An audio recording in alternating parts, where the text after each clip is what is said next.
திருவாரூர் மாவட்டத்தை பொறுத்தவரை இந்த ஆழித்தேர் என்பது உலக புகழ் பெற்றது. திருவாரூர் தேரழகு அப்படின்ற பெயர் பெற்ற இந்த திருவாரூர் ஆழி தேரோட்டமானது வருகின்ற 7ஆம் தேதி காலை 8 மணிக்கு துவங்கி தொடர்ந்து நடைபெற உள்ளது. இந்த ஆழி தேரோட்டமானது உலகம் முழுவதும் உள்ள பக்தர்கள் கலந்து கொள்ளக்கூடிய ஒரு அற்புதமான நிகழ்ச்சியாகும்.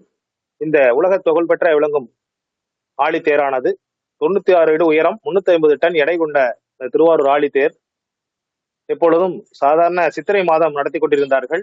2 வருடங்களாக தான் ஆழி இந்த ஆயிலி நட்சத்திரத்தில் நடத்துவதற்கான ஒரு ஏற்பாடுகள் நடைபெற்று தொடர்ந்து இந்த வருஷம் நடைபெறுகிறது. இந்த தேரை காண்பதற்கு உலகம் முழுவதும் வருவார்கள்.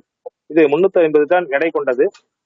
இந்த தேரானது தியாகராஜ பெருமான் பாத்தீங்கன்னா அஜவா நடனத்துல காட்சி கொடுத்துதான் இந்த தேரோட்டமானது தேருக்கு வருவார். அவர் முதல் நாள் மாலை 6 மணிக்கு மண்டபத்திலிருந்து புறப்பட்டு அஜவா நடனத்தோடு பக்தர்கள் படைசூட தியாகராஜ பெருமானாவது ஆழித்தேரை ஏறி அமர்வார். காலை 8 மணிக்கு முக்கியஸ்தர்கள் துவங்கி வைத்து இந்த நிகழ்ச்சியானது தொடர்ந்து நடைபெறும்.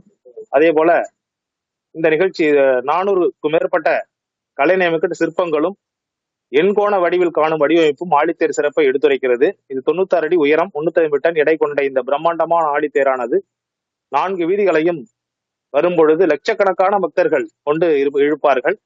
இந்த வடமானது ஒவ்வொரு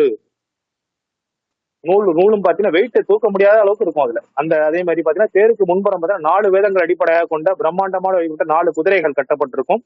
பிரம்மா உட்கார்ந்து இந்த தேரை இழுப்பது போல ஓட்டுவது போல இருக்கும். இந்த தேரின் எடையானது பாத்தீங்கன்னா இரும்பு அச்சு, தேர் சக்கரம் 220 டன் இருக்கும். 50 டன்னுக்கு மேற்பட்ட எடை கொண்ட இந்த மூங்கில்கள் மற்றும் பணப்பச்ச சவுக்கு மரங்கள், கயிறு மற்றும் தேர் அலங்கரிக்கப்பட்ட தேர் சிலைகள் என இது எல்லாமே சேர்த்து பாத்தீங்கன்னா 350 டன் இருக்கும். அதே மாதிரி பார்த்தோம்னா இழுத்து செல்வதற்கு 4 டன் எடை கொண்ட ஒவ்வொரு வடமும் 240 அடி நீளம் கொண்டது. இந்த பிரம்மாண்டமான வடமானது தேரின் வடத்தினை பற்றி இழுக்கும் பொழுது பார்த்தீங்கன்னா அந்த 4 வீதிகளையும் திரும்புறதை பார்த்தோம்னாவே அற்புதமான காட்சியா இருக்கும். அந்த காட்சி அது கண்கொள்ளா காட்சியாக இருக்கும். இந்த தேர் சக்கரம் எல்லாம் பார்த்தீங்கன்னா ஹைட்ராலிக், அதாவது திருச்சி பெல் நிறுவனம் ஏற்பாடு பண்ணி அந்த ஹைட்ராலிக்ல அந்த பிரேக்கிங் எல்லாம் பார்த்தீங்கன்னா ஏற்பாடு பண்ணியிருப்பாங்க. அதுக்கான வேலைகள், இந்த குதிரைகள்லாம் பார்த்தீங்கன்னா இப்ப வேலைகள் நடைபெற்றுக்கிட்டு இருக்கு. அதே மாதிரி அந்த சக்கரங்களை தடை போடுறது பார்த்தீங்கன்னா நம்ம அதனுடைய வேலைகளும் இந்த கொத்தனார்கள் வேலை செய்து கொண்டிருக்கிறார்கள். அதே மாதிரி மூங்கில்கள்லாம் பார்த்தீங்கன்னா வெளியில இருந்து கொண்டு வரப்பட்டு இதற்காக ஒவ்வொரு வருடமும் அந்த ஊர்ல இருந்து தான் வரும். அதுல இந்த 4 இரும்பு சக்கரங்களும் பார்த்தா ஹைட்ராலிக் பிரேக் பொருத்தப்பட்டு தேரோட்டமானது வெகு விமர்சையாக நடைபெறும். தேரோட்டத்துக்கு நவீன